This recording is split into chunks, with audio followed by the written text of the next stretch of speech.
Hey everybody, this is Lauren Marie Taylor, and you are listening to the most amazing podcast called Don't Go Out There. So listen up, don't go out there, stay out of the woods.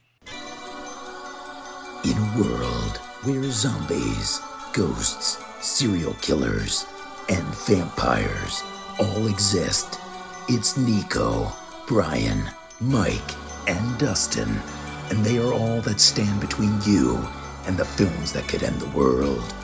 Welcome to the Don't Go Out There Horror Movie Podcast. Welcome back, everybody, to the Don't Go Out There Horror Movie Podcast. Just want to thank all of our fans and listeners. Really appreciate the support. You guys are awesome. Before we get into tonight's film review, just want to give a quick shout out to our website, don'tgoouthere.com. Everything about our podcast is on the website. All of our episodes and interviews, if you want to check those out. We've done some incredible interviews in the past. Go check them out there in a specific tab by themselves so you don't have to scroll through hundreds of episodes on Apple or Spotify, etc. We also have our store if you want to grab a shirt, a mouse pad, a hat, all that good stuff. We'd love to see your pictures, rep your favorite podcast. And Shan's Etsy page is also attached if you want to grab a tumbler. All of our social media links are on there as well. Facebook, Twitter, Instagram, YouTube, TikTok. Like us, subscribe us, follow us, all that good stuff. And the last thing I want to shout out on our website is our Patreon. We call it Blood Donors. We have the traditional monthly reoccurring kind. If you want to support us, help us pay the bills, as we say. Or if there's a movie you want us to review, that option is available as well. Just check out our website, don'tgoouthere.com. Also, if you haven't noticed, we've recently joined the Believe Network. So there's some ads on our program now. But if you want ad-free content, go check us out on Blood Donors. The ad-free episodes will be available there. We appreciate your support. We hope you enjoy the episode. All right, guys, get into the film review. We're continuing on in our free month. This is my pick. I chose my favorite year, 2024, as you guys have come to know this year. I'm a big fan of the year 2024. No, but on a serious note, I really just picked this movie because it's almost summertime. It's a slasher movie, and I just wanted to review it. I wanted to talk about it. I think we had a good time doing the instant reaction last year. And this is just my personal opinion.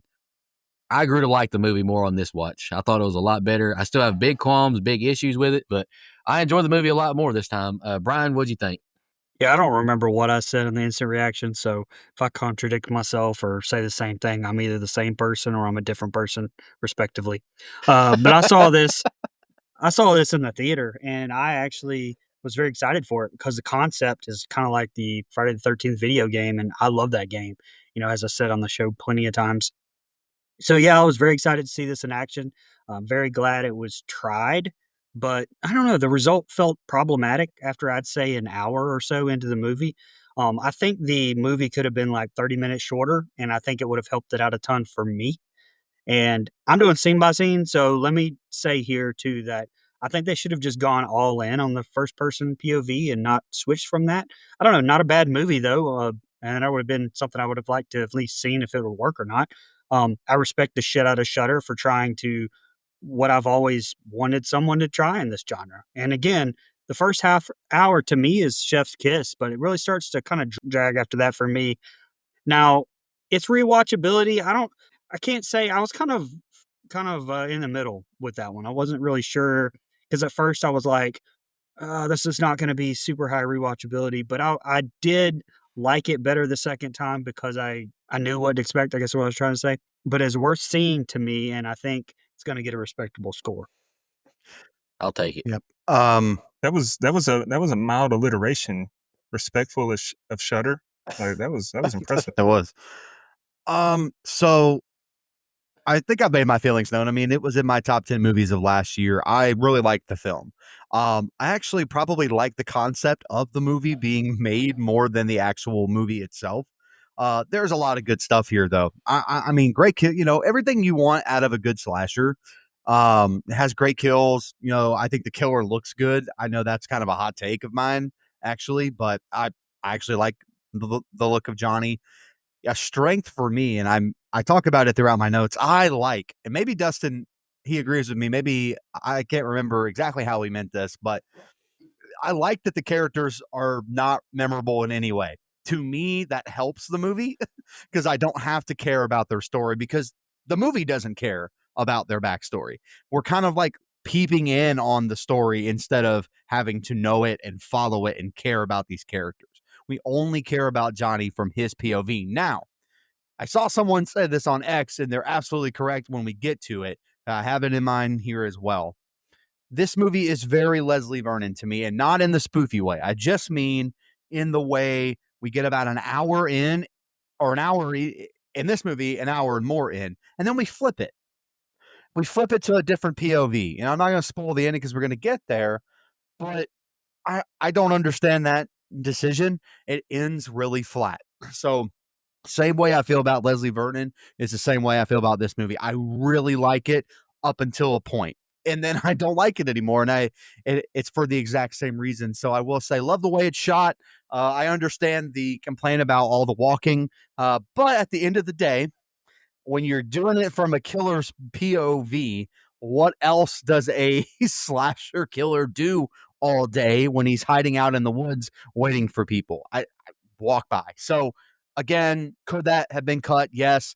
Does it need to be done again? Maybe you could take some aspects of this movie and put it into an even better slasher, but I commend the film for it, trying, having the concept, doing the idea. Finally, someone did it. I wasn't let down in any way. I will say, last thing, I started watching this movie and to take my notes when I was freshly pretty much out of bed, sleepy. I decided to, nope, I'm going to work out as soon as this movie's over because I'm going to fall asleep taking my notes if I don't. It's not boring. It's just kind of like lulls you in. There's not a whole lot going on and then bam. Not a whole lot going on and then bam. So my notes are purely fueled by pre-workout. I'm sure that'll show in some of my notes, but that's all I had. Yeah. They should have called this movie On a Violent Nature Walk, but I saw this movie in the theater May 29th of last year, and I think it's an okay movie. It's not great, but it's not awful given the budget that Mike's going to get into at the end of the show and the lack of experience from all people involved for the most part, except for, the best actress in the movie who doesn't show up until the end. It feels like a generic Jason Voorhees story. And let me tell you, generic serials are good. So the word generic is not always a bad thing.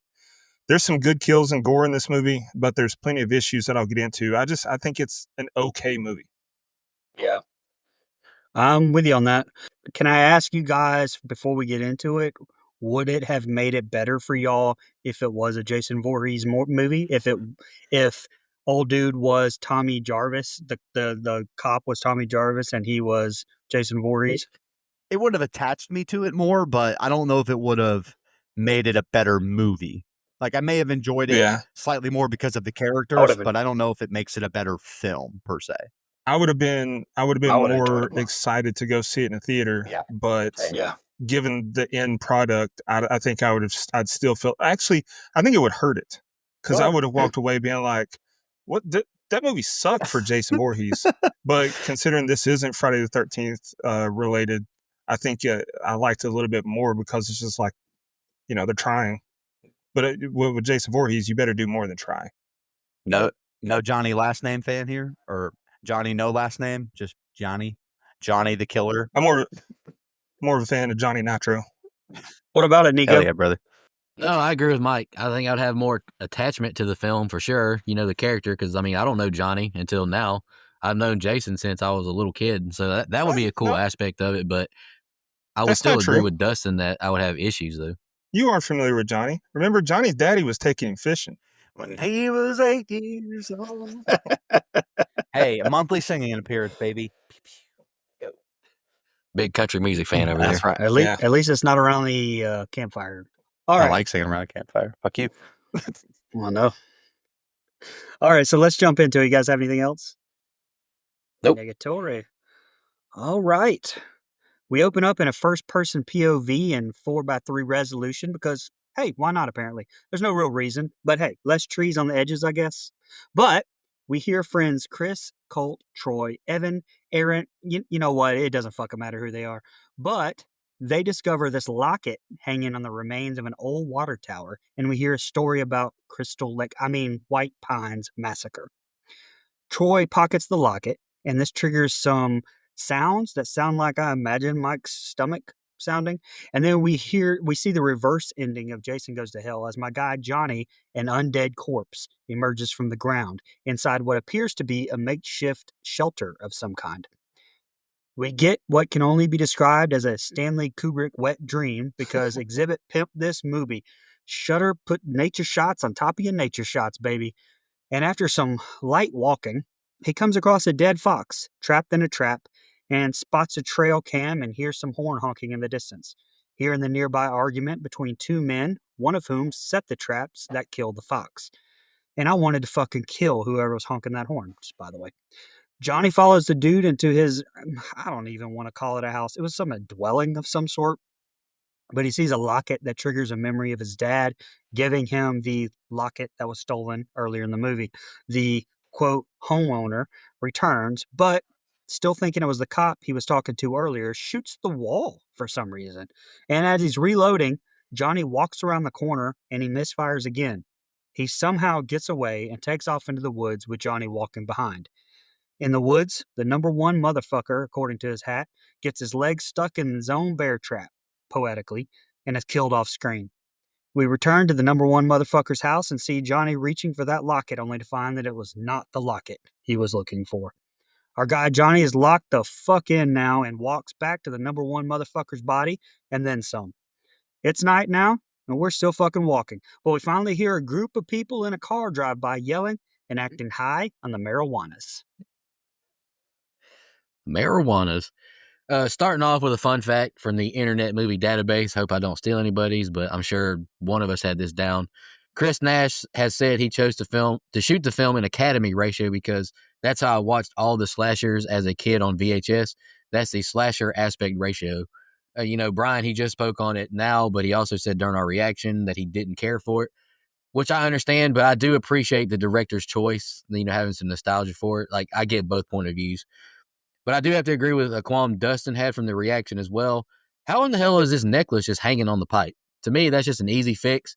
Put a stick in the ground that has like a protruding branch on it. Like, that could have been easily fixed. I don't know why you had a metal pipe in the ground. The film was shot in Ontario, Canada. Good review talk. But I thought the nature was just gorgeous up there. I thought it looked really good. And I know Dustin, I think, will appreciate the filmmaking aspect because it's an indie film.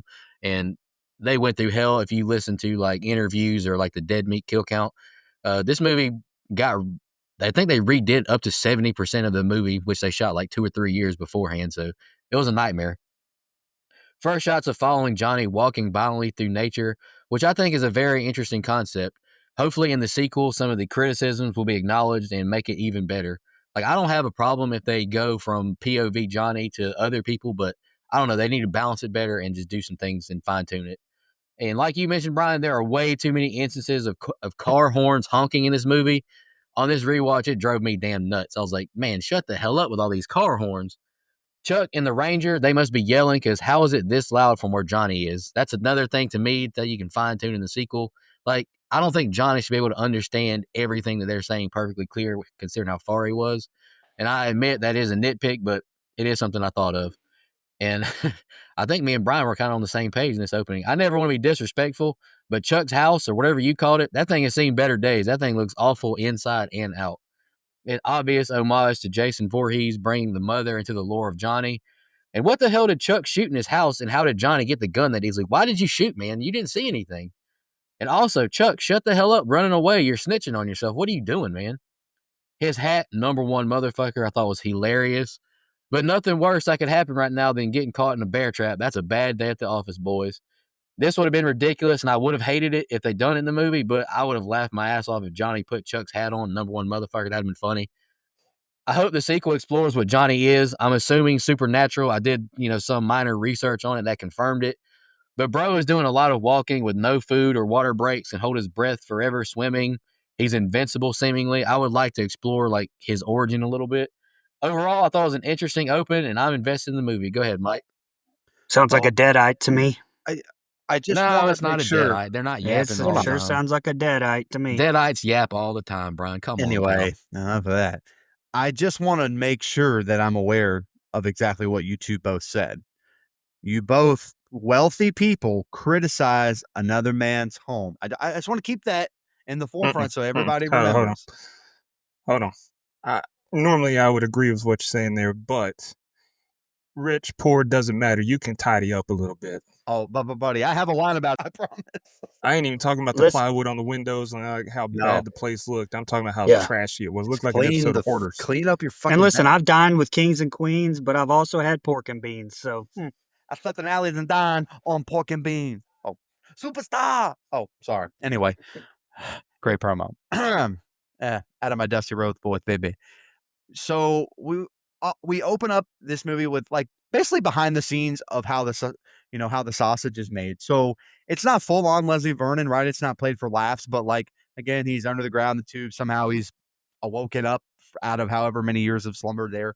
I like the scene, but again, it's a lot of this. You're gonna hear me say this a lot. It just pause. I'm gonna pause for the rest of the episode because I'm gonna say this phrase a lot, so I don't have to pause every time I say it. This goes on a little too long. Okay, some of this stuff goes on a little too long. See, there you go. I don't think that was that bad.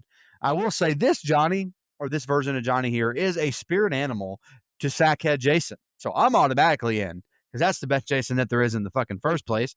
We got Team Sack, right? Now it's just kind of passed on to Johnny. Now he doesn't wear a sack, but it's kind of a sack looking thing in the bag once he finds his mask. So I appreciate that. And I also wanted to point out nothing more annoying than laying on a fucking horn and having to sit there and hear it when you can't do anything about it. That drove me freaking nuts. I can't stand it.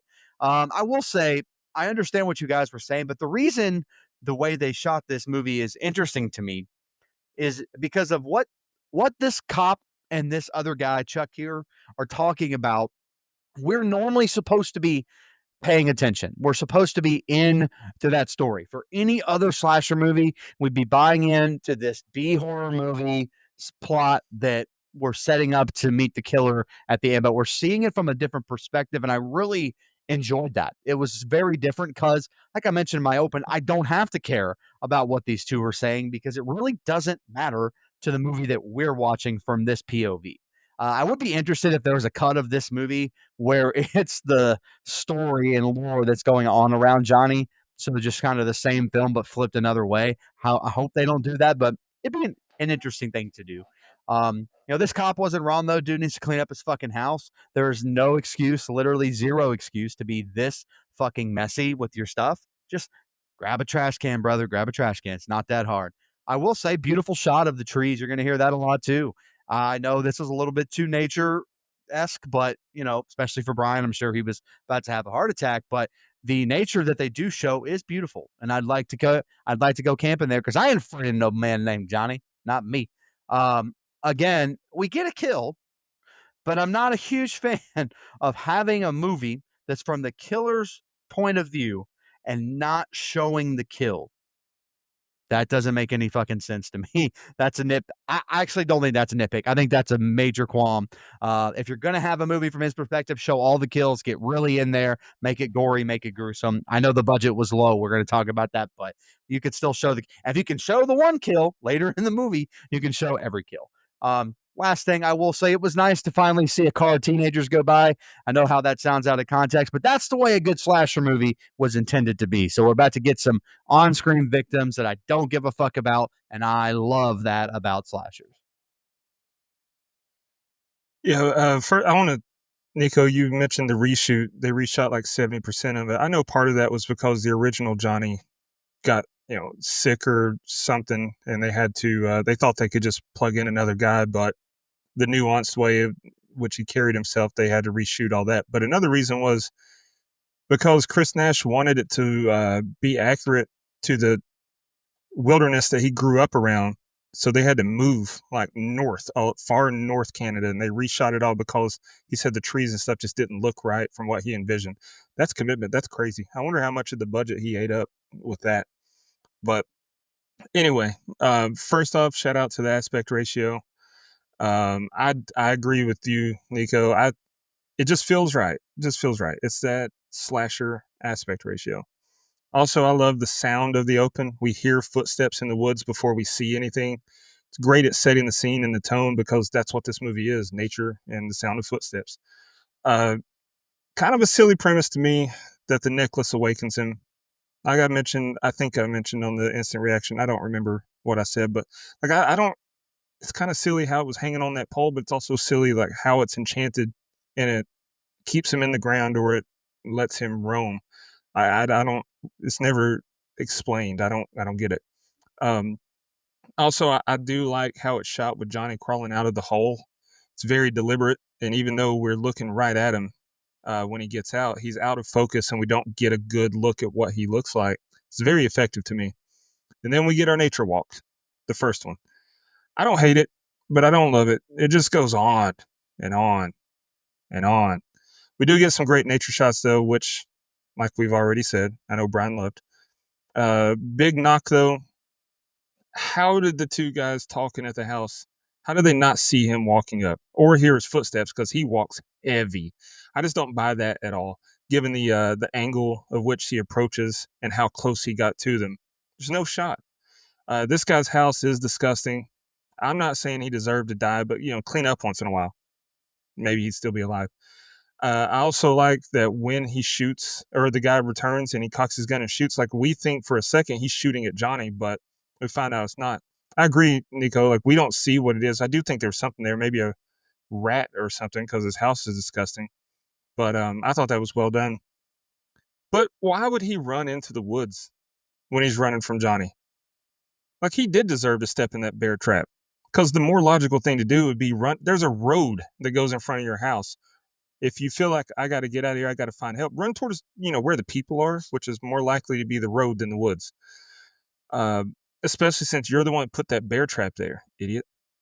And I do like the transition of his hand reaching towards the guy's face, and then it cuts and we see his bloody hand reaching for the necklace. I thought that was a cool shot. But then we're back to walking.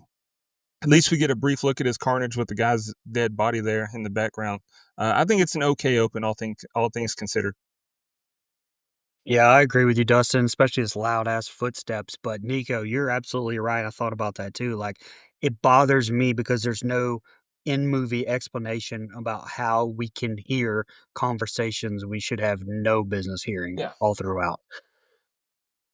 All right. Well, this next set of scenes we open up with some, you fucking guessed it, some walking in the woods. We hear gunshots in the distance, pause for a moment, change directions, head towards the sounds. And eventually we find a group of friends sitting around a campfire because it took us that long to walk there. It's now nighttime, practicing awful gun safety procedures and discharging their own gun into the woods. We hit a 360 campfire shot that literally doesn't end the entire scene. It's kind of crazy, actually. And we hear Troy make a snide comment to his girlfriend, Chris. You don't have to remember these names, they don't matter. But only the best here at Don't Go Out There, a professional podcasting service. We're going to give you the names. After some small dick jokes and a comment that implies Colt likes Troy's girlfriend, Chris, Aaron, who I automatically hate because of Aaron Kruger, who can't fucking write a horror movie to save his life, but Aaron conveniently recounts the legend of Johnny's death, which he heard from an uncle that once lived in the area. 70 years ago, Johnny, who was slow and not just running, although my guy is kind of a slow-ass walker, but the kid is tricked into climbing the fire tower for a bag of toys, only to find someone waiting at the top to scare him with a firefighter's mask. He fell off the tower to his death, which was covered up. When Johnny's father learned the truth, he confronted the ones responsible and was killed in a brawl. Probably a hardcore match, I would imagine, without a cage. According to legend, 2 series of murders, decades apart, were attributed to Johnny's vengeful spirit. After the story, the group takes a selfie, unknowingly photographing Johnny in the distant background. After they enter the cabin, we see Johnny walk up and take a weapon that was mounted on the back of the cabin for some reason. And then we go to commercial if you're watching on Hulu, which would definitely be crazy if you had a group subscription to Shudder, right? Watching this on Hulu, that would be crazy, right? Anyway, that was definitely all hypothetical there. We are first-person POV now with Johnny, and we hear Troy and Chris argue over their treatment of one another in front of the group, with Troy expressing his dislike of Colt, her ex-boyfriend. And I'm sorry I'm on Troy's side here with this one. That's insane behavior to bring him along. Aaron steps out of the cabin, bums a smoke, and after some cringe dialogue, goes to take a shit what seems like a mile away. We pause to take a gander at Chris in her bra, then see Aaron and Aaron gets fucked up by our guy, John Boy, who apparently can't hear the loudest footsteps in the goddamn world, like we discussed. Also, our guy didn't even have his pants down. Like, are we just leaning against the tree, shitting in our pants? What's happening here? Go ahead, man. Brian, I got the movie on my Voodoo, man. You didn't have to watch the Hulu ads. I actually ended up switching to Shudder after I wrote that and was like, I'm a fucking moron. I don't know why I'm If you watching ever need this. a place to watch a movie, Brian, just let me know. I watched this on Shudder. Yep. I watched it on Disney Plus. I'm not going to go on that rant again, but I watched it on Disney Plus. All right, some good review talk here, but the nighttime nature shots, I thought they looked fantastic.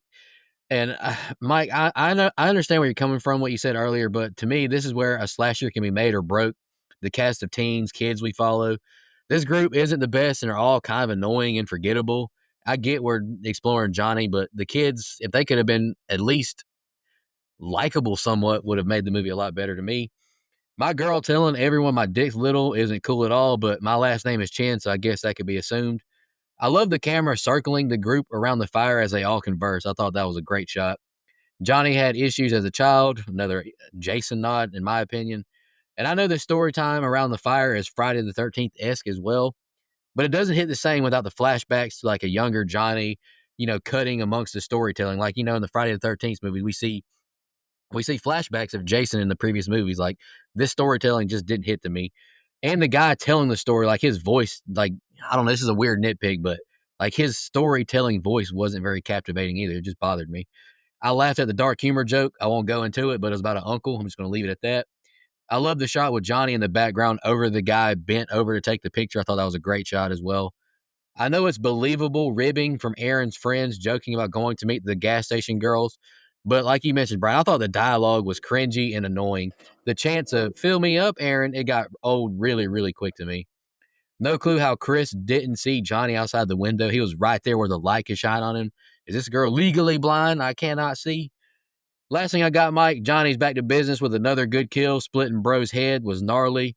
And I'm sure we all thought this, but it was another Friday the 13th callback to part 5 when Jason or Roy wraps the belt around the guy's eyes and, winches down on it. I thought it was a good kill. Another good kill. Roy, good set of scenes. Roy. Man, part 5. Anyway, look, the shooting of a gun in the middle of the woods for no reason without the intent to hunt is fucking lame. I'm sorry. Respect the fucking animals and nature that live there. Jesus Christ. There's likely people around as well. That's fucking stupid. Just small mini rant to start that. But hey, Nick, I want to be clear. This group of teens sucks, but it does not deter me from my enjoyment of the movie because of it. This group of team, which I refuse to learn their names, I just do. I'm calling them the marijuana smokers because that's what they were doing here in this circle. So they're the marijuana smokers. This story time is very reminiscent of Friday the 13th, which I wish they hadn't done. I don't like that nod there because it's almost too damn on the nose. And like you mentioned, Nico, they don't have any kind of flashback or anything because we're telling this supposedly from Johnny's point of view. So interjecting with flashbacks there really wouldn't make a whole lot of sense unless he was thinking about it, which again, I don't know how much sense that makes. So I'm not a big fan of this, like directly on the nose, learning his backstory like this in this way. Because it is very Friday the 13th, almost ripoff, which I'm sure was intentional. I mean, I didn't read up on it, but that feels very, very intentional. And again, they're even, that we know as an audience, Johnny is listening, walking around, whatever, and they're telling this story. But look, I will say, cancel culture commentary, that was cringe, guys. Unnecessary. That was that comment. I was like, oh God. Even in this movie from Killer's POV, nobody talks like this. Nobody talks like this girl does sitting around this fire. And if you do, shame on you. I will say, I'm so glad I've gotten away from taking pictures of everything. Definitely wouldn't take any pictures while I'm camping unless it was of nature, because selfie around the fire, not going to do it for me at 33 years old. I will say, fun little nod that I do like is anytime they show how a killer gets its weapon. And we get that here, and I really like that. And they do it again later in the movie as well. I like when a movie takes the time to show me how the weapon is retrieved. My man is getting slandered for hooking up. What's wrong with these people? There ain't nothing wrong with a little 11:30 sneak out the back door. None of y'all's business. I got shit to tend to. Now, am I under the impression that this man is carrying around a goddamn Walkman from 1994? What the what am I supposed? Man, no wonder you were. Nah, anyway, you deserve to Hey, be. cassettes had a minor comeback. Yeah, not like vinyls though. Vinyls really came all the way back. The Yeah. tapes really, CDs are coming back, which that's one I don't get because the sound quality's not that great. Which do you prefer, cassettes or CDs? Well, which one do I prefer? Yeah. Wait, is this a trick question? Why is Brian smirking? Just asking, do you prefer cassettes or CDs? Sound CDs. quality wise. CDs CDs. nuts, pal. That's why. I knew it. Okay, well, I walked into it. I deserved it. Just like you deserved me driving to fucking Knoxville, kicking your ass. Anyway, I will say, love this kill. This is how you show a kill. We had a neutered one earlier where they didn't show it on screen. Then we get fucking great kill here. Why couldn't we have done that already? Every kill from his perspective should be shown on screen. I thought it was great. Again, just the fact that he used the Walkman, the original Walkman, not even a Discman. Man had a Walkman on. He deserved this kill in 2024. So that's all I got. Yeah, more walking here. Surprise. But again, how did these kids not, they're at the fire there. How did they not hear his footsteps? You know how girls get in the woods. They hear the wind and they're like, oh, what was that? I don't know.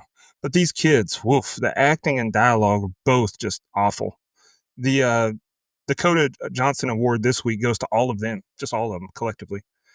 I'm not really a fan of the story here. It just feels played out. Like, of course, they're going to retell Johnny's story here when he's resurrected. It just feels like we've seen this 1,000 times before. I don't mind it if it's done well. Like, you can do this scenario and I not feel that way. But the acting and dialogue just doesn't help it here. And the story just isn't that good. Why would Johnny have needed to have the firefighter mask on to convince people that he was playing? Like, they're like, oh, let's put the mask on so they think he was playing. So kids don't play unless they have a mask on? What was that about? And how did Johnny become a zombie? Like I said earlier, the whole Nicholas enchantment stuff. Yeah, I get that we don't have an explanation for Jason Voorhees living after drowning, but that movie came out over 40 years ago and is a classic. We forgive that. We just, whatever. This movie coming out now, I think that we need explanations. We get explanations so regularly that we just need it. Why did he become invincible? The gas station girls thing is so dumb. If it's a 4-hour walk to the gas station, why would anyone think that they'd still be there? And why did she ask Aaron, who, by the way, the subtitle said his name is spelled E-H-R-E-N. Who spells their name like that? But like Aaron Kruger, that's exactly what I mean. That's why I hate it. Gotcha. Still, don't name your kids that.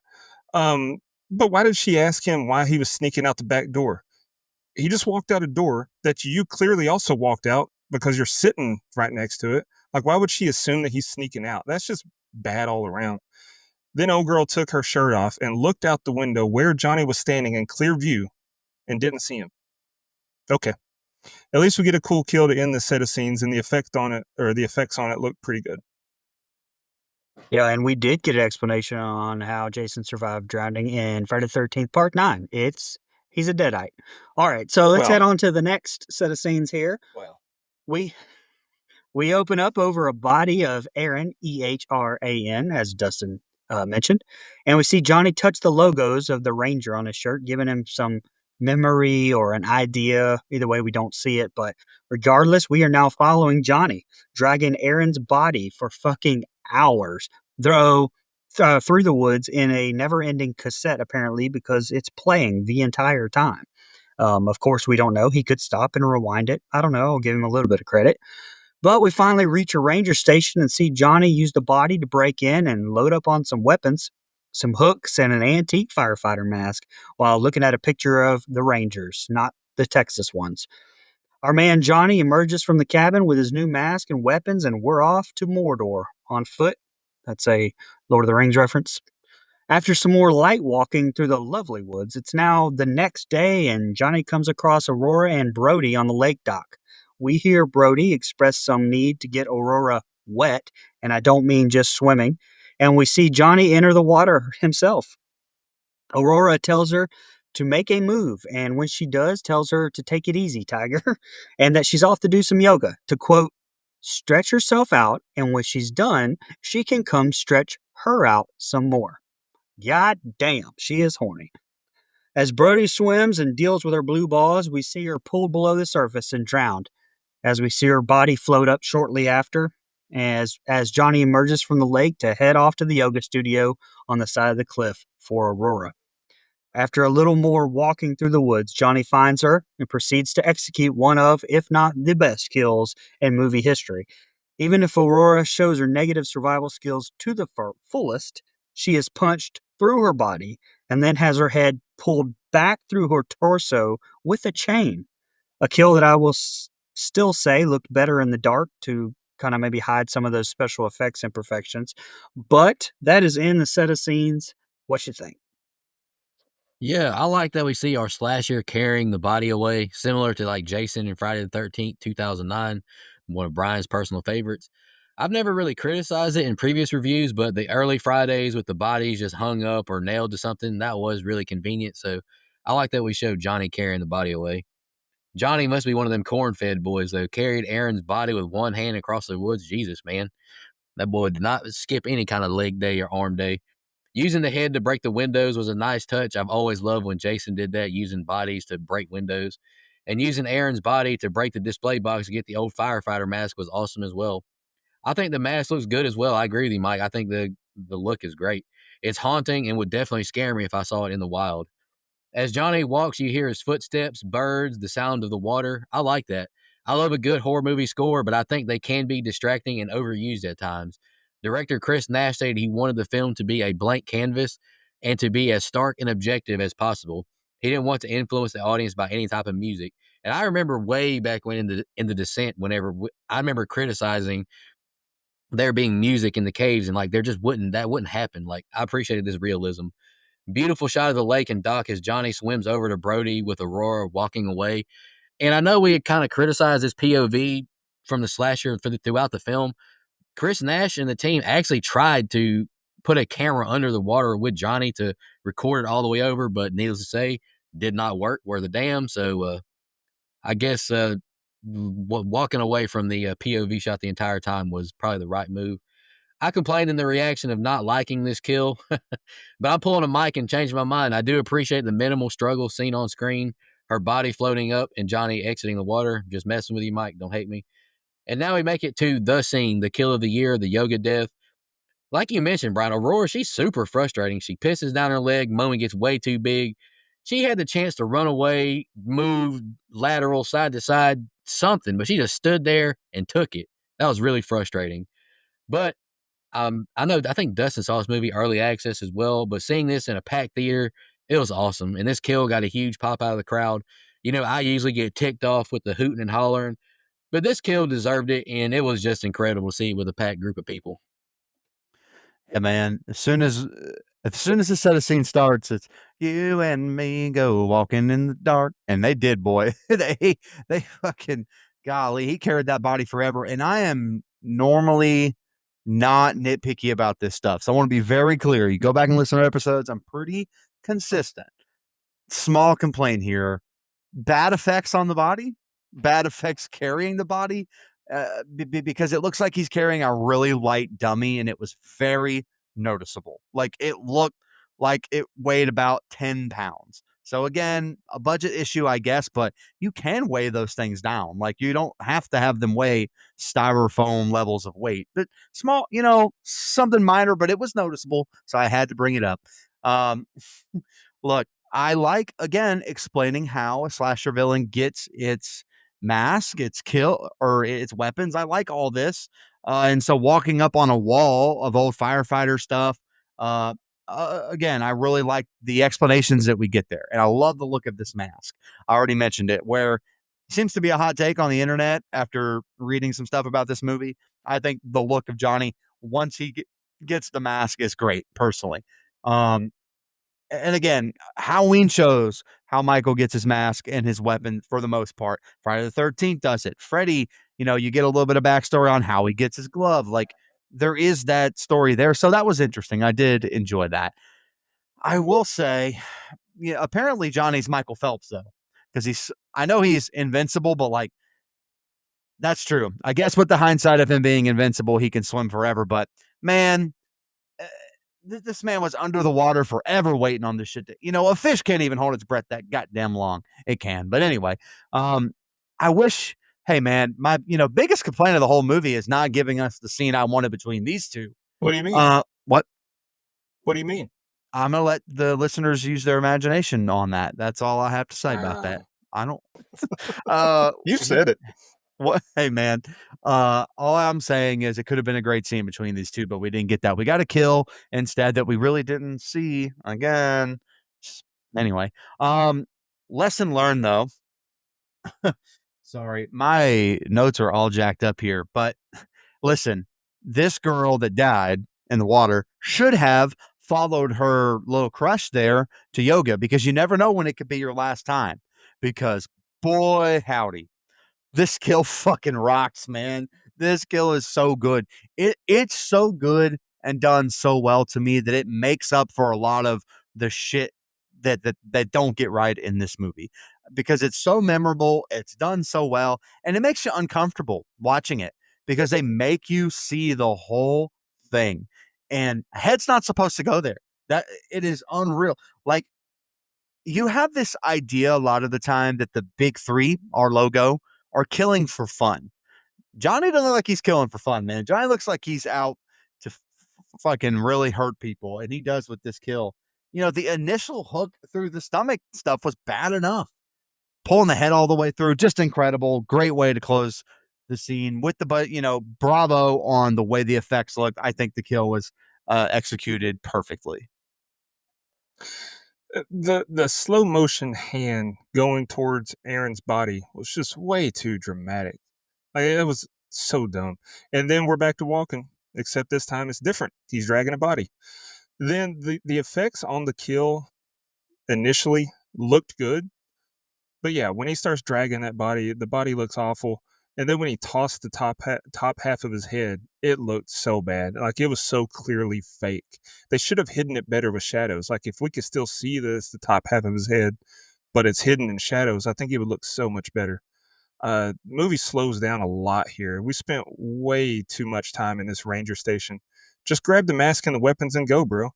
But when we cut to the outside of the ranger station, though, the Canon C70 camera with the FD lenses they used, it gives us a real retro feel.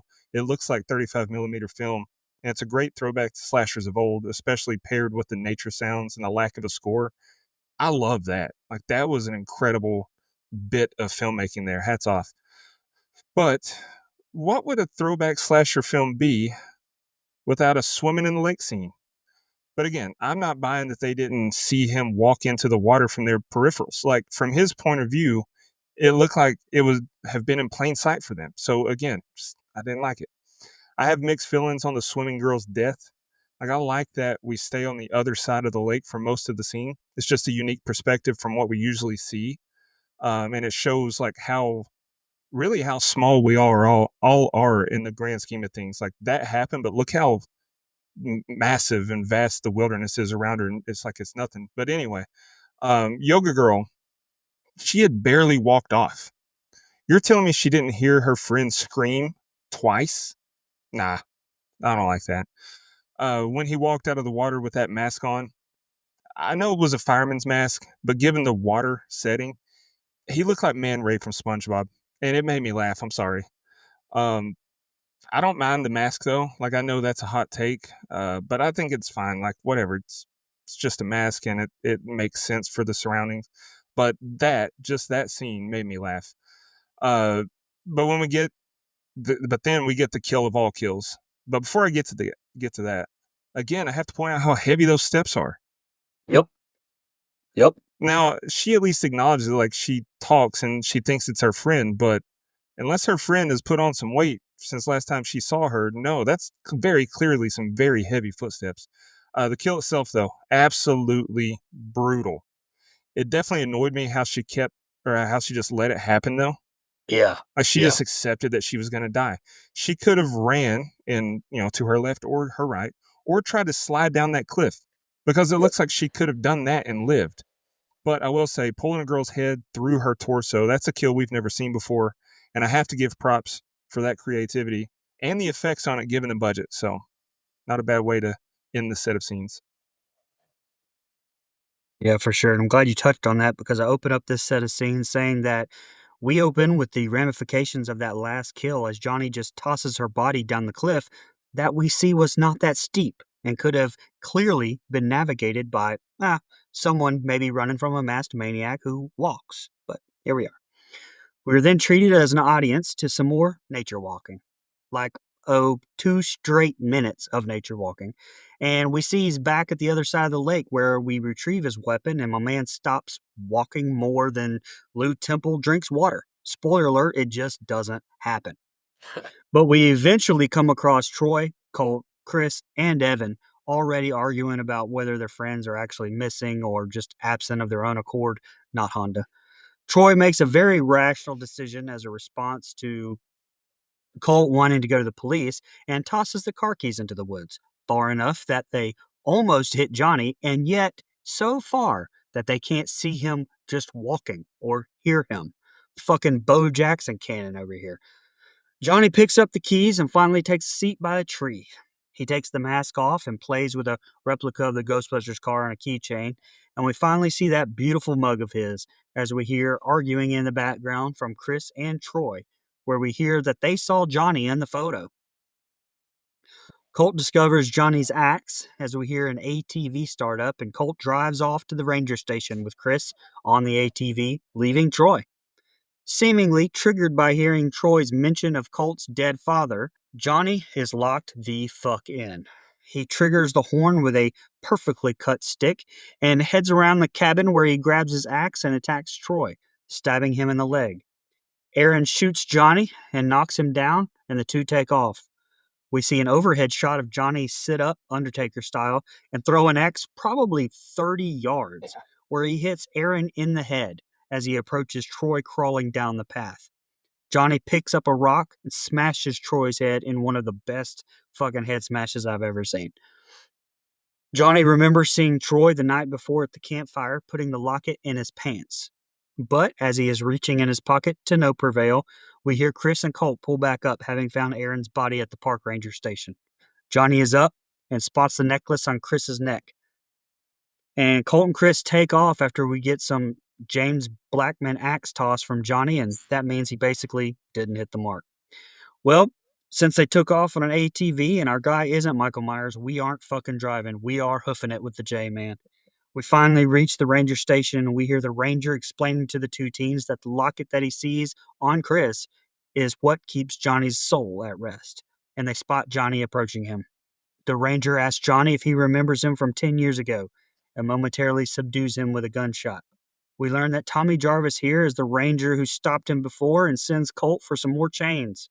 Honestly, this could have been the son of Jason here, or the son of Tommy Jarvis here, and we'd had a pretty cool ass little entry in the Friday the 13th franchise, in my opinion. But fuck you, Victor Miller, and especially Sean Cunningham. Anyway, Colt turns out to be a gigantic pussy, and the ranger has to pass him the gun, and they count to 3 before the exchange.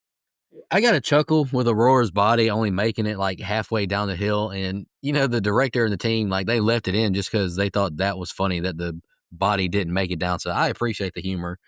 Awesome shot of Johnny looking down the cliff before he turns around to continue getting them steps in. I might save that picture and have that be the thumbnail, Brian. I don't know yet. Just something they should have done to me as a side quest in the filmmaking process. They should have put an Apple Watch on Johnny and just tracked the step count. I know that man closed his rings in no time. In the plot hole section of IMDb, which I didn't know they had until this movie, whoever brought this up made a great point. How are these chains not making a bunch of racket? I wish they would have been more realistic with that. I mean, just give him 2 hooks. Like, you don't even need the chains, really. I guess you don't get that kill, but if you're going to have chains, chains are loud as hell. They should have made some noise with them. I don't get why whoever chunked the keys into the woods did it. That was a completely irrational thing to do. If someone is scared about their friends missing, I think it's reasonable to want to go to the cops and try and find them. I thought that was ridiculous. I know we said this in the instant reaction, but I think the effects are fantastic on Johnny's face. And I reiterate, I love that they chose to show him maskless. I thought that was brave, and I thought it looked good. Rye Barrett as Johnny does fantastic. He's got a great walk and presence on screen, and he said that he modeled his performance after Michael Myers in the original Halloween and Kane Hodder's Jason. I don't really know if – I guess there's a fine balance in that. I can see it. Another annoying car horn scene. It's a good distraction method by Johnny. I get that, but God, it's annoying as hell. Troy with some elite reaction skills blocking that initial axe chop, but I know that leg wound hurt like hell. Evan completely whiffs on his first shot shooting at Johnny. Pulled a Shaquille O'Neal, though, and hit that second free throw. Thankfully, God, that was a tongue twister. This is another awesome set of kills. Johnny nonchalantly sitting up and tossing the axe and it connecting into Evan's head. That was gnarly. And like you mentioned, Brian, that head crush with a rock, I thought it was beautiful. It was hardcore. And I watched the kill count today, and James made a great point. It was one of the most – you don't even see, like, any edits. Like, it's just so well executed. Great filmmaking. I don't get how Johnny went from an Olympian caliber axe tosser a minute ago to limp dick throwing it at Chris on his neck, though. James Blackman was a great comparison. That was a terrible throw, though. One thing I fuck with about Johnny is he doesn't hide out when there's a group of people. He saw the Ranger, Chris, and Colt and started marching to him. He didn't just hide in the shadows and wait. Like, he's like, fuck it, we standing on business. And that's the last thing I got, Mike. This whole interaction is annoying. Colt, be a man and tie Johnny up. Also, how about creating some distance where Johnny just can't grab the gun in the first place or just shoot him again anyways? Double tap. Haven't you watched Zombieland, for God's sake? Go ahead. So frustrating. Beautiful nature shots again with these trees here, man. I can't not say it when they do a good job of shooting the nature in a movie called In a Violent Nature. It's a great job. Again, it's funny to me because these characters are inconsequential, like most slashers, right? But we're kind of getting to skip their bullshit story that I don't care about. And I'm repeating myself, but it is a nice refresher for me, right? We're getting to skip to that. Oh no, something isn't right. Half the group believes this one, half the group doesn't. They think you're crazy. You got to get out of here. We're going to find for help. That development, that fresh feeling is great for me. It makes for a much more enjoyable film because again, we're on the inside looking out at the killer instead of being on the outside looking in from these characters we don't care about. We're inside looking out. And now I don't have to be involved in their stupid drama of nobody believes me, that kind of stuff. I hate it. Look, this man took a break to play with the fucking Hot Wheels keychain, essentially. My man, if only somebody had loved Johnny back in the day, man. My man was having a good time rolling the wheels on his hand and shit. I thought that was kind of a funny scene, added a little bit of levity in. By the way, am I to believe his mask is off because it's hot? Like, is that like some Leslie Vernon? Like, whew, oh, it's fucking hot. You know, guys don't understand, and he's sweating. Is that what I'm supposed to believe? He's an ugly son of a bitch. I think it's more Django. He couldn't see out of that thing. I can't see shit out of this fucking thing. Look, and again, we're already at that part where some of them get away, think they're in the clear. You know, but we've seen Johnny's face. This man is not done. And again, like Nikos mentioned, how are we not like how you have a chance to take Johnny out and nobody's fucking got the balls to do it? Who's pussy? They're pussy. That's who. God damn, man. This whole group, it made me want everybody on screen to die because again, we don't care about these characters. Incredible head smash. You know, you kind of nailed it there, Brian. I've said it a million times on the show over the years now. God, we sound so old, like veterans over the years. Listen to us. But throat slash, a good neck slash, and a good head smash. Those are two things that I like in a slasher movie as far as kills go. And this rock on the head does not disappoint. I thought it was awesome. That is the worst axe throw I have ever seen. That is worse than a Tom Tupa punt. Then that's a deep cut if you know who Tom Tupa is. He was the punter for the Bucks a long time ago. Worst goddamn axe throw I've ever seen.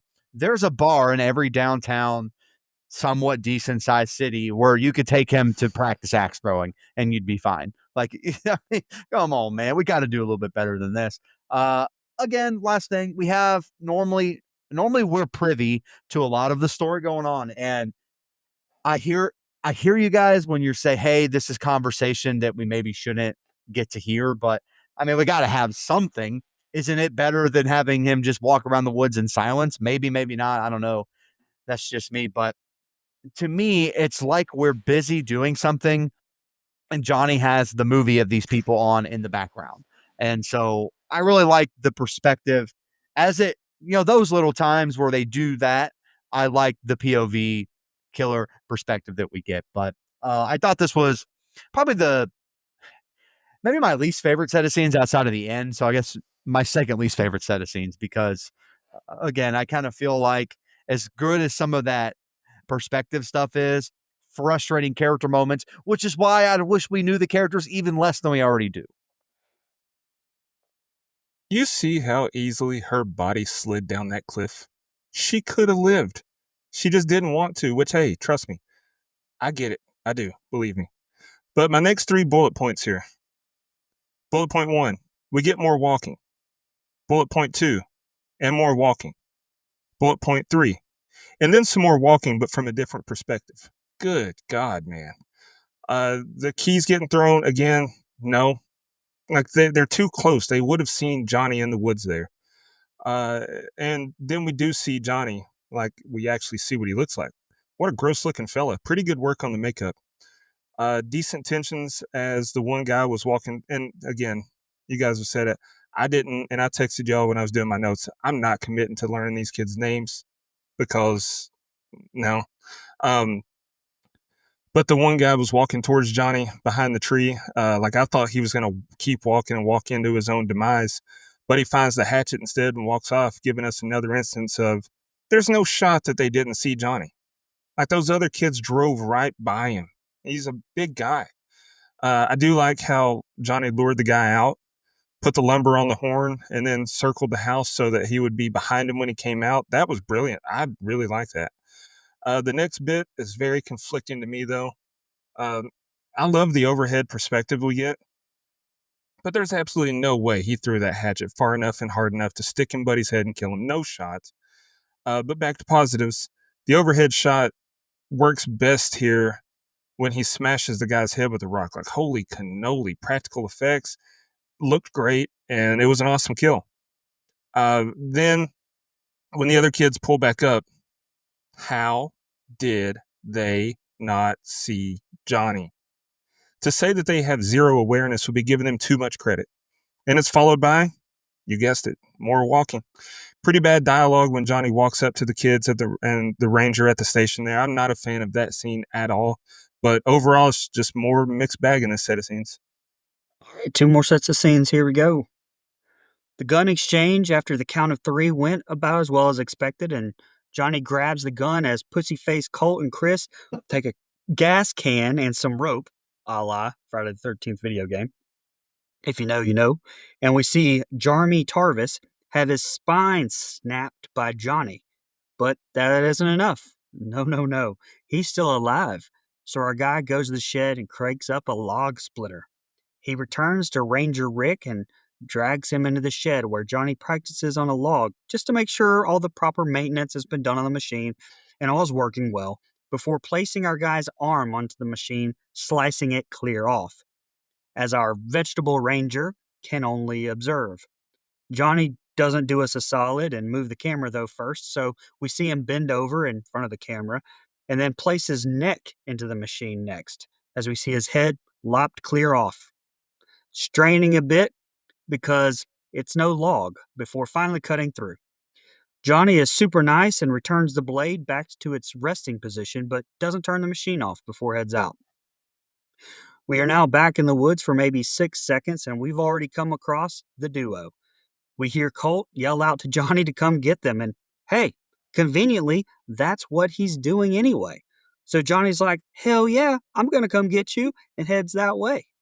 But stops as he hears the loudest whispers of all fucking time, in which Colt literally tells us, and Johnny, the entire plan to lure him to the fire tower and kill him.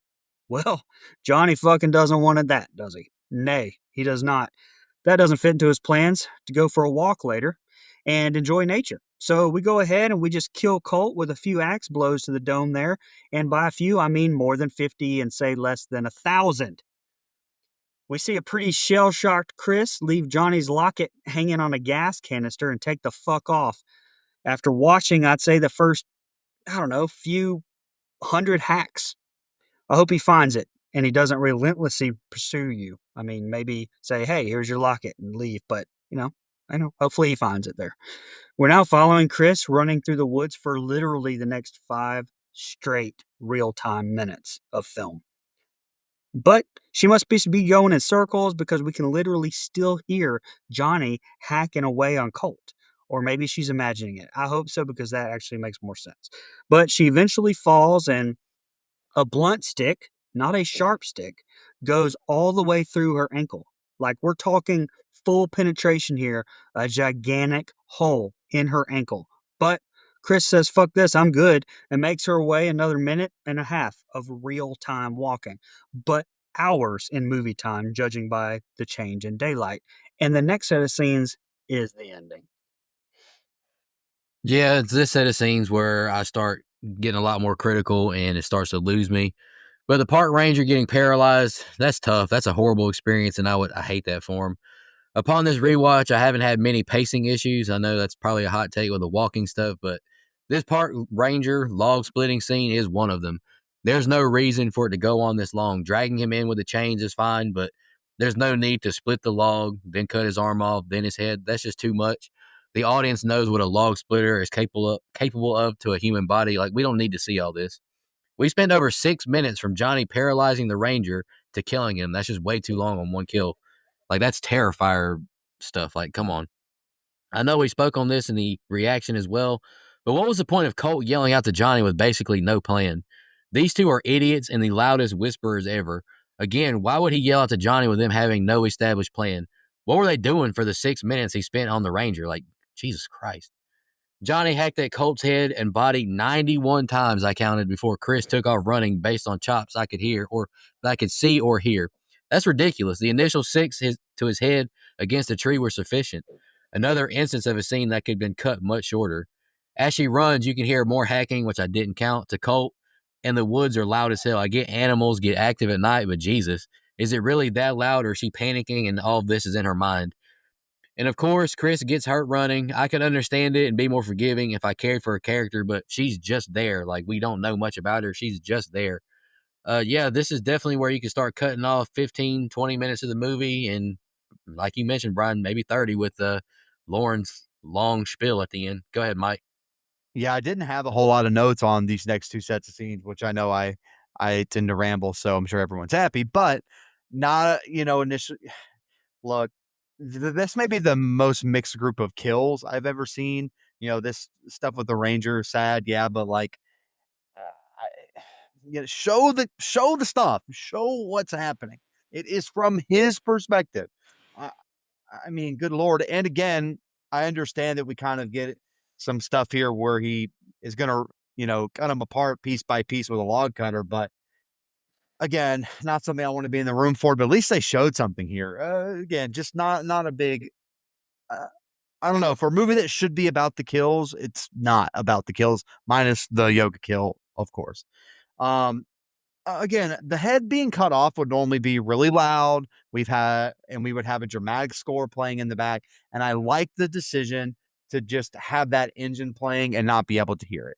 Like, I really enjoy that because that's how realistically in real life it would probably sound. So again, I like that perspective that we get, right? Again, this man turns someone's head into stew. So again, good kill here. Love it, and he is just pounding his meat, pause, pounding his meat, pause, pounding his meat, pause, over and over again. It was fucking brutal, man. I mean, he beat it like it owed him money or like he hadn't busted in a week. That's what it was. That's what he was beating this man's head in like. So I thought that was all right. But again, more stuff that this is where the movie does the thing that I talked about in Leslie Vernon, where it just flips. And I'm like, this is very not anything other than another slasher movie that we've seen before, except because we weren't privy, all the positives I mentioned, privy to the story that much in that great a detail early on. Now we're supposed to be invested in this character as a final girl. I don't buy it at all. This necklace stuff means nothing to me. Using it to trap him, I don't understand. I know it's brought up earlier on. It's not the right one, all that, but uh, and I actually do, one creative choice I do like, I guess maybe it's a disagreement or an agreement. I love that we don't have music following this woman, that it's just the sounds of nature. And I understand that it would get, I understand what you meant, that nature was really loud, but when stuff is moving, animals feel that stuff and they get really, really loud, really, really fast if you're not quiet, especially at night. But again, are these the Blair Witch Woods? I mean, why are they getting lost in these fucking things so easy? Of course, she trips, has a problem. I almost quoted Eminem there, but I'm trying to clean up my act. Trip, fell, landed on his dick. Oh, sorry. Guilty Conscience was one of the good ones, man. Damn. Pretty predictable that Johnny would grab the gun. I mean, why would they stand that close knowing that he wasn't dead or he can't be killed? That was just stupid. Then the time it took Johnny to get the Ranger in the shed just feel like it took forever, like you said. And I don't like that we didn't see what he did to paralyze the guy. Like, we're zoomed in on his face and we hear bones cracking, but we don't see what actually happened. I'm not really a fan of that. Him cutting his arm off with the log splitter was pretty brutal, and it looked cool, though. Like, I get what you're saying, Nico. We don't need to see that, but at least it looked good. If it looked awful, then that would make it even worse. Until he moved his body and placed his head on it. Like, that, again, like the body earlier, that very clearly was a dummy. Did not look like a body. But the visuals of him cutting the head off made up for it. I thought that looked really good. Also, I'm not a huge fan when Johnny goes walking through the woods after the kids and he walks by them. Like, they sneak behind him like it's straight out of Scooby-Doo. And then them talking to each other. How stupid. They talked so loud. Easy way to fix that? Show that scene from their point of view. The camera was with Johnny this whole time, so it made it seem like he could hear them clearly. I don't like that. And then when the guy gets whacked in the face, like, what did he expect to happen? Just stupid. And then Johnny went to town on him. I think the first one did the trick, bud.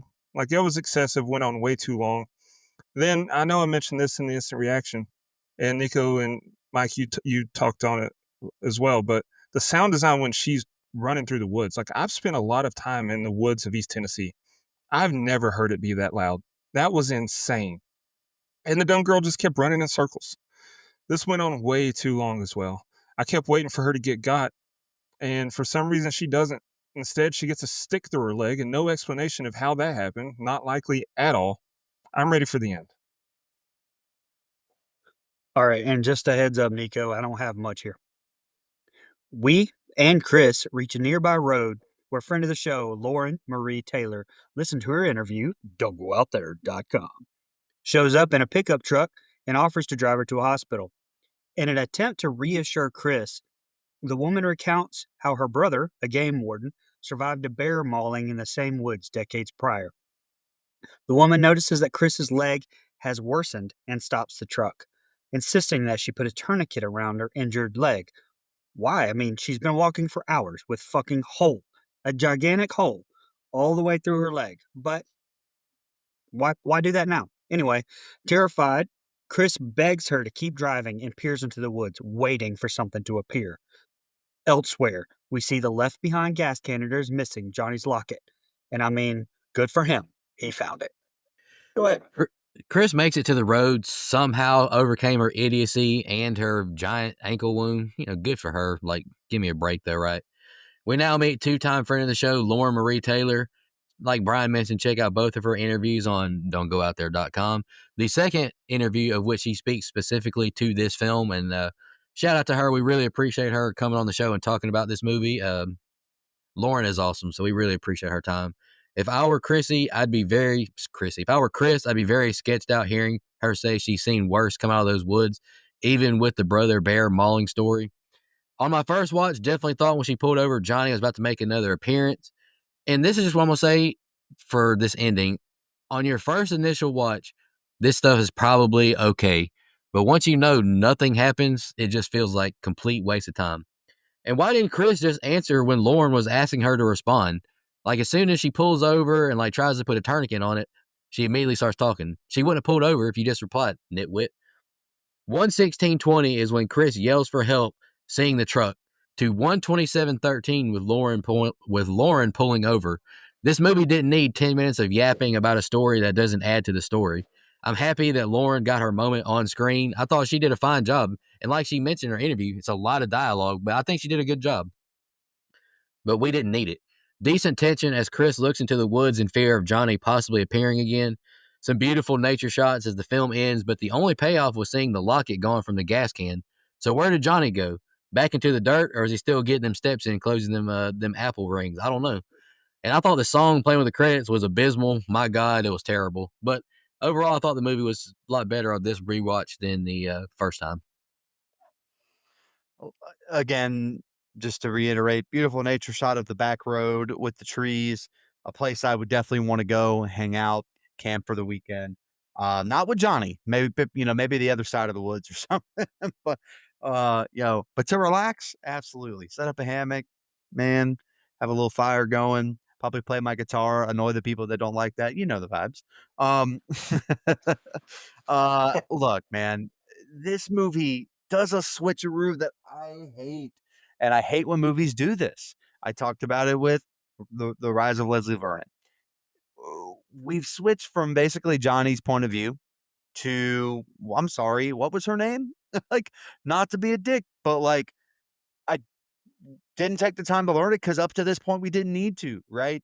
And even through the first watch, which you mentioned, Nico, yes, was definitely less angry about it until the movie ended, right? And then I'm like, oh man, that sucks. But it's actually upon a second watch that I'm infuriated by it because, like you've kind of touched on, the stuff I liked the first time around, I liked even more this time around. And then we get to this point and it's damn near 15 minutes of stuff we haven't cared about the entire movie. It doesn't have any connective tissue. We're switching point of views. I just don't understand. We could have wrapped this up if what's her name talked to her. She got sassy with her for not talking to her, although she just kind of go through a traumatic event. So maybe I would be silent after that too. I don't know. But I just, man, this dialogue, and it's an exposition dump that I was not asking for. We don't know anything about this woman in the car. And now we're supposed to care about her brother dying, bear attack, being mauled, all that stuff. And by the way, for a final girl, which every slasher needs one, I guess, but I would have almost rather her been pretty faceless, pretty nameless, not giving her any depth, because from this movie, we're not supposed to care about her, because that's the creative direction they've given us so far. Now I'm supposed to, I don't know, just not for me. The ending was not stuck from the rest of the movie that I thoroughly do enjoy. Even though I nitpicked it with a fine-tooth comb, I still really enjoy a lot of the stuff, especially the kills that they do show are great. I love slasher, so I'm invested from a different perspective. But then we get here and it's just like hitting me in the balls with the rubber mallet, man. It sucks. Yeah, the rest of this movie frustrates me. I mean, Lauren Marie Taylor was great, and she was by far the best acting in the movie. But I kept expecting either her to be Johnny's relative or something, like be tied in and our final girl still in danger, or I expected Johnny to get them as they drove, especially when she stops driving to tend to the girl's leg. But it just doesn't happen. So as good as Lauren Marie was, it just feels pointless. Like you guys said, it could have ended, should have ended, I guess, when she picks the girl up. But instead, it gives us like 15 minutes of nothing. Yep, I agree. I mean, Texas Chainsaw Massacre is, 74 minutes? This could have been a 70, 75-minute movie, and it would have been perfect. I mean, a lot of this ending, post-Ranger scene, you can cut a lot of it, and it's still, it's fine. But anyway, let's jump into the social media comments and questions. I will knock out the Graham. Teammate of the show, Kevin Scanlon, commented, would you guys consider the yoga kill among some of the all-time greats in the horror genre? Absolutely, in my opinion. I would. Oh, yeah. Absolutely. Maybe top 5 slasher movie kill I've ever seen, personally. No, Mike, you know how these things go. It's top 10. Top 10. Top well, 10. you know. All right, Jesse Crabb commented, nice kills in this one. I also like the camera perspective of the killer, but maybe not throughout the whole movie. That's fair. I get that for sure. And the last comment I got is from Whiskey and Tacos. Not a bad combo. I'll take a whiskey and tacos, hold the whiskey. Was that a joke? Yes, it was. I've been meaning to give this a second try since theaters. That's from The Waterboy, great movie. I've been meaning to give this a second try since theaters, and seeing you guys reviewing it made me watch it again. Yeah, just as bad as I remember. I really can't find any redeeming quality to this movie. The acting is awful. Nobody seems to scream much when being attacked or staring down an unknown killer. Very fair. The yoga kill is cool in concept, but the execution is awful. She just stands there and screams once, LOL. The rest of the movie is just nonstop filler. The log splitting kill scene was way too long. We touched on that, I agree. One of the rare times I just want a killing scene to end already. And above all, a good way to make sure a 90-minute movie feels like 120 minutes is to have an over 10-minute pointless conversation to end the movie. All that being said, I'll torture myself and see the second one when it hits theaters. Hey, you sound like me and Dustin. You got to support cinema, even though we know we're going to hate it. Hey, this hate movie watch. is very, very split online. You either really like it or really hate it. How do X, the artist formerly known as Twitter? We got a decent amount on here. Jason Slimick said that one scene. That's just some places your head's, or there's just some places your head's not supposed to go. Yep, that's one of them. Adam Berg said this type of movie is not for everybody, but I thought it was awesome. Really creative kills and a simple but effective story. The real question is, would you guys like to see one of the big slasher villains get a POV movie like this? Love the pod, fellas. Keep it up. I think Jake. Yeah, I've actually said I wanted to see a Jason one forever. Halloween 78 should have just expanded on that. Give us that kind whole of night is from in his some. perspective. Yeah, I mean the opening is, and then Yeah. Honestly, I have a hot take before you go, Nico. I actually think a Freddy one would work. I really do. If you did it right, I think a Freddy one would work. Coming out of a dream. What does he do when the person's not asleep? You think he's just sitting there like playing That's what I want Rubik's to know. Cube or something? What the fuck's this guy doing? He's down there making gloves. He's in there. he's making razor gloves. Sorry, Nico. Go ahead. He's playing video games. That's No, right. I was gonna ask Bryant. No, a Jason POV. Would you keep the movie like this one though, like where the camera is behind him and you can still see him though? Because one of our biggest, pros and cons of Jason movies is all the kill or like the effects or the look is really good. Like some Jasons look a lot better. I would, because this like I said, it was just like Friday the 13th the video game, where it's almost like you're controlling the guy, so it's not through his eyes. I would keep it just like this. That's what I was asking. Like you still can see Jason, but it's not directly from like his point of vision. Okay, yeah, I'm down for that too. I don't want a whole movie through mask holes in the eye. That would be terrible. Although, no, that's what I'm saying. Although it would be funny if it's a Jason movie and like he gets whacked in the head and the hockey mask gets turned and we have to look through an even smaller hole. Like that'd be funny. Yeah, but he only has one eye too, so that would be even worse. It'd be better if they did Team Sack. That's right. Moving on. Probably be 4x3 perspective too. Ugh. Oh my god. Mookie Boomer_T1 said this movie has the same problem as Leslie Vernon. The first 3/4 of the movie is great, and then they leave the POV shot and it loses all steam for me. 3.5 out of 5 for me. It's a solid fill-in for Friday the 13th. 100% Mookie. Could not agree more with your comment there. Sean the Glee Man, the Poet Sloth, said, while I found the movie dragged in parts, the choice to shoot most of it from his POV was definitely interesting, and I'll give it credit for one heck of a kill. You got that right. Andrew Ferguson said, I like to watch this movie while walking on a treadmill carrying a machete. Makes me feel like I'm in there. And then he said, and if there isn't a consensus on y'all's favorite kill, someone needs to be future endeavored. So stay tuned. And then I saved the best for last. That guy, Millhouse 14108. Look, I've been doing really good about not cussing, but I'm going to break that rule just because these are not my words. I got to quote what he said. He said, as per requested by the horror community, here you go. A fresh perspective and take on a slasher horror film. Haters gotta hate and bitchers will bitch. But this is exactly what you wanted. Were there slower parts in the film while Johnny was walking around? Sure there was. But what did you think Jason did between kills? He sure as hell wasn't driving a station wagon, if you know, you know. And he wasn't doing drugs, on. drinking booze, or having premarital sex. Jason X for Mike.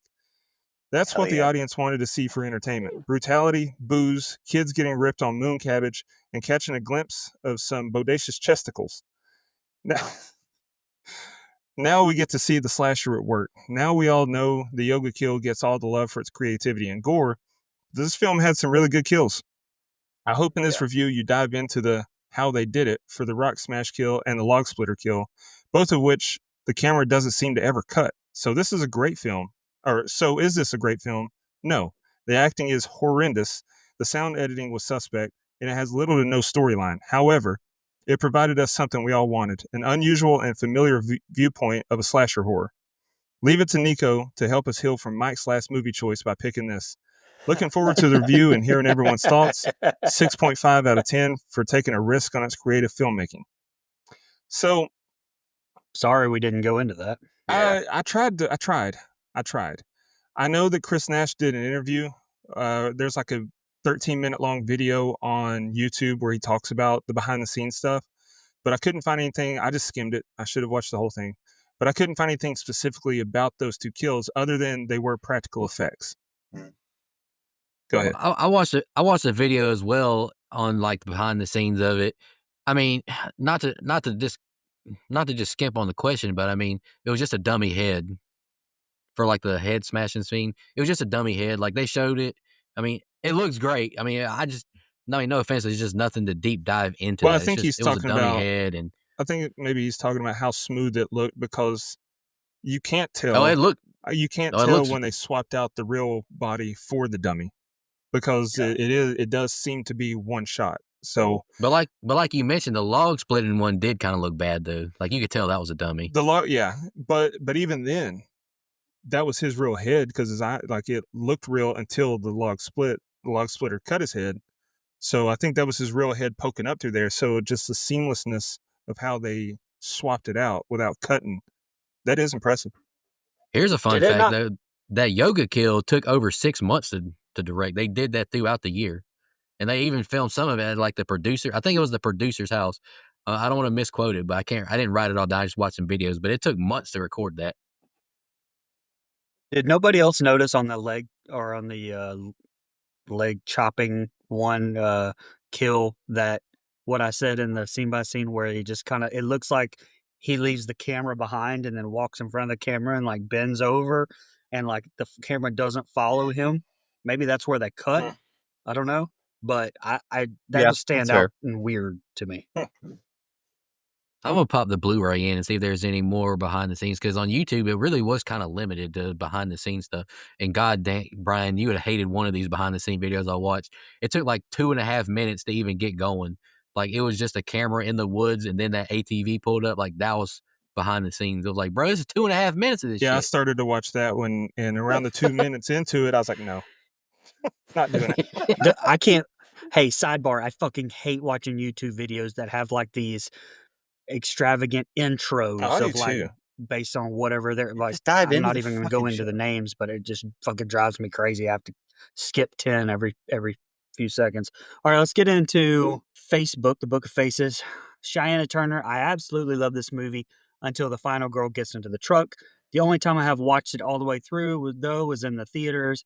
I even bought it, but once she gets in that truck, I'm done. I turn it off. Yeah, that's fair. Cole McAlexander. I know I lost all credibility from Brother Dustin from what I said about 10 Cloverfield Lane a couple episodes back. Hopefully we can move forward and be friends with what I'm about to say. I've already forgot. And I'm not joking. I can't remember. I don't know what anything. he's talking about either. I can't even remember that movie. So Love the POV of the villain in this one, boys. Some great kills and gore, in my opinion. Great pick, Brother Nico. Nicoo. Amber George. Loved the point of view and the gore. Matthew Heffer, last one.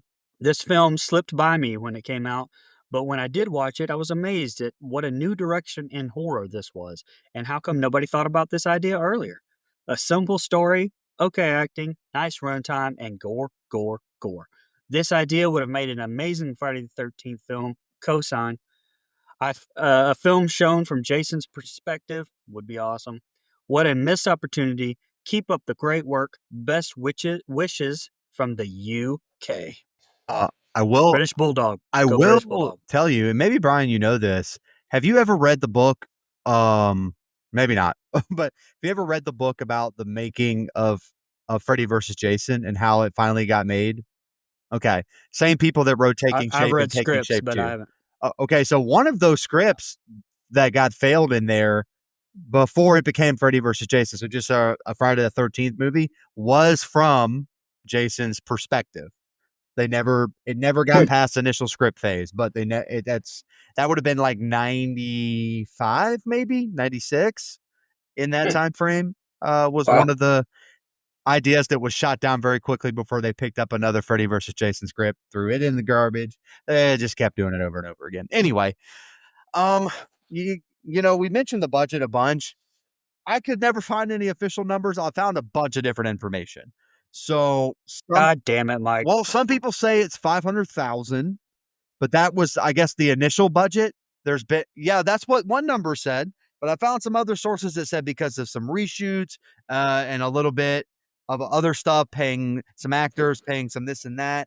The range is anywhere from 750 to $1 million. So I like the story way better of it being 500,000 personally. Yeah, I saw 500,000 to 600,000. If you're telling me they got $1 million and put out this, then my score is about to go down. Hey, that's just what one site said. Multiple sites said 500 to 600,000. So let's go with that. Also, it grossed 4.2 million at the box office in a very limited run, by the way. I think it was only in theaters for like 3 weeks, if I'm not mistaken. Opening weekend, though, $2.1 million on very limited release, under 1,500 screens across the country. I thought that was really fucking awesome for horror movies. And that, Well, Dustin, I mean, if what you say is true, which I'm sure it is, they had to reshoot 70% of this film. So if you had 500K to start out with, you probably are pushing almost $1 million if you had to shoot 70% of it again. yeah, I mean, that's true. But Yeah. And the that opening weekend, that is why we're getting a sequel. That 100%. like the proof's in the pudding. Dude, half of its theater run was made in the first weekend. And Dustin can vouch, those IFC movies that get released in the theaters, they don't get a lot of showings either. Like you get like 1 or 2 a day, and that's it. And I've never seen a trailer for any of them. Like Yeah, they you don't never show see a trailer trailers, either. and they get like 1 or 2 shows a day for a couple weeks, and that's it. So That's it's it. impressive. Y'all got any fun facts you want to share? I said all mine during the scene by scene. I got 2. This one may have already been said, but about 15 gallons of fake blood were used during production. It included different blends for multiple viscous/thickness levels of it, depending on what was needed. The mixture consisted mainly of corn syrup and red velvet cake mix. And then the last one I've got is that Lauren Marie Taylor was in Neighbors. No, not that Neighbors. The 1981 Dan Aykroyd film, not the Zac Efron one, with Kathy Moriarty. I can never say that name. Moriarty. Moriarty, yeah. Who was in Dream with the Fishes with David Arquette. Nice. Hell yeah. Oh, can I go first? Yeah, let's jump to Why? our favorite kill, least favorite kill in the rating. Go Buddy, ahead, Mike. unless you want me to shit in this Why? chair, I need to go first, okay? Okay.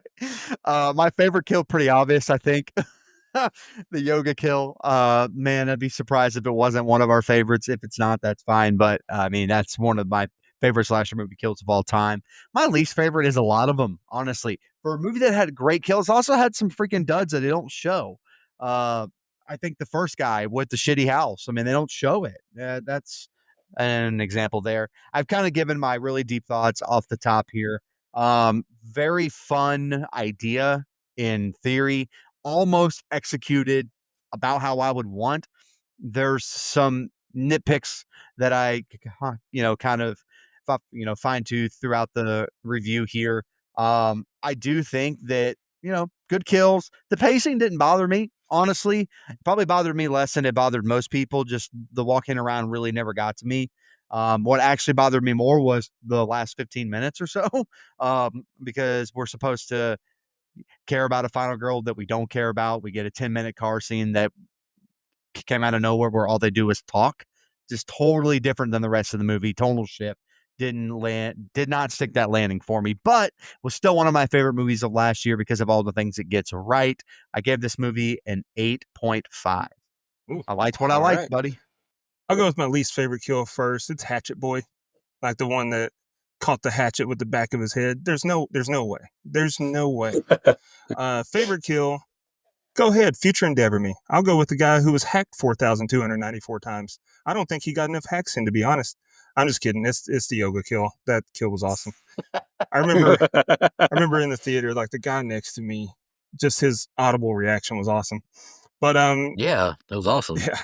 As far as my final thoughts on the rating, like I said, there's some good, but there's also plenty bad.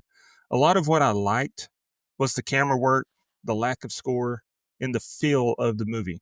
This was writer and director Chris Nash's second full-length film he's directed. I haven't seen the other one, which was called ABCs of Death 2, but this one's encouraging to me. I would really like to see what he could do with a bigger budget and, no offense to him, someone else writing the script. Because I think he made a good movie. I don't necessarily think he wrote a good movie. Overall, I give the movie a 5. That's fair. You want me to go ahead and go, Nico, so you can go last? Yeah, go ahead. That's fine. All right, my least favorite kill was Brody, probably, or the number one motherfucker, because it was off screen. The best kill that's without a doubt. But like you said, future endeavor me, because my favorite kill was actually Troy. I thought that overhead shot in the head splatter and then not cut, I thought that was fucking amazing. Yeah. So I picked that one. Like I said in my open, for an hour of this movie, I'd probably rate the thing an 8.5 or so. I enjoyed the shit out of it despite some nitpicks, but around when Colt and Chris escape on that ATV, when they see Johnny for the first time, it's where the movie really drags for me. For context, that's in scene-by-scene breakdown on our notes here, 4 of 6, an hour into the movie. So we get 30 more minutes, which is essentially the final act, and it really pulls the movie down for me. With everything, I still ended up giving this one a decent score. I gave it a 6.5. Definitely worth watch if you're a horror slasher fan. My favorite part of that was that you said the actual character names of your favorite kill and least favorite kill, because I do not know who they are. Professional podcasting company. Don't go out there. Professional podcasting company. Lou Bloom vibes. Let's go. Everything is Lou Bloom now. All right, I'll go real quick. Favorite kill, yoga girl, Aurora. Her name was Aurora. Least favorite kill was Chuck, number one motherfucker. Off screen, didn't do anything for me. After this rewatch, I definitely enjoyed the movie more and will rewatch again. I respect and admire Chris Nash taking this movie on with so many issues the cast and crew overcame. Rye Barrett gave a great performance as Johnny and look forward to seeing him portray the character again, hopefully in part 2. Great kills, atmosphere, cinematography, and it was a unique, refreshing take on a slasher. My qualms are the crew of kids, and really everyone was forgettable and made terrible decisions throughout. Average to bad acting and dialogue. And like Brian just mentioned, once it gets past that log split and kill, which took too long, a lot of it is bad to me. It just drags on and on and on, and it's pointless. But I still gave the movie a 7, and I will rewatch it during the summer times and maybe even in Halloween going forward. 7. I gave it a 7. All right, that gives us a composite score of a 6.75. IMDb has it as a 5.6, Letterboxd 2.8, and Rotten Tomatoes, 78% of critics thought this movie was fresh. Also, I want to point out that when you said the girl's name was Aurora, and it was also said earlier in the show her name was Aurora, all I could think about was in Wayne's World. It came on Channel 10, Aurora. Like I hear Aurora like that every time. Well, let's shout out our blood donors. Then, Dustin, you can announce your pick for next week. Blood donors, really appreciate y'all. I can't stress it enough. Take a huge burden off of us, pay these bills. Camper level reoccurring. Nina, the Horror Movie Crew podcast. Michelle Mirza, Steve Schmidt, and Matt from the UK. Appreciate you. Camp counselor reoccurring. Edwin Hernandez Gunn, Joe Swinford, Adrian Aiello, Brian Samick, Andrew Ferguson, Brooke Maley, Heather Superdoc, Jennifer Davis from the Too Close to Home Pod, Dana Tucker, Cole McAlexander, Max K, Madison Arzola, and Casey Smith. Really appreciate y'all. Like I mentioned, we really appreciate all of our blood donors. It means a lot to us that you help us pay for this. Dustin, you announce your pick as we conclude this free-themed month. Yeah, so I could have went several different directions. I honestly don't know why I picked this one. But I think it's a decent movie. And I was like, I'm never going to pick it unless I just do it. So I went with 2023's The Last Voyage of the Demeter. Now, if you aren't a fan of Dracula movies, this isn't going to be for you. But I think that this movie is pretty solid. There's some good acting in it. And hot take, I think the movie, not how well it's made, because Nosferatu looked a lot better and it was better well made. I think the story, though, as far as a Dracula movie, I think this one might be better than Nosferatu. I don't know. I have to rewatch and find out. Yeah, I'm curious to find out myself. I haven't seen it, but I'm excited to see if I like it more. You haven't seen it? I thought you saw it at the theater. That was I saw Nosferatu. I haven't seen Last Voyage. Yeah. That's what I No, it was just me. I remember. wow. I remember that the group chat was cricket sounds when I said I was watching that movie. What did he say? Just kidding. We appreciate y'all tuning in, and we'll be back next week with Last Voyage of the Demeter. Thank you so much, everybody. I'll see you next week. And in the meantime, take care of yourself. Just want to remind everybody,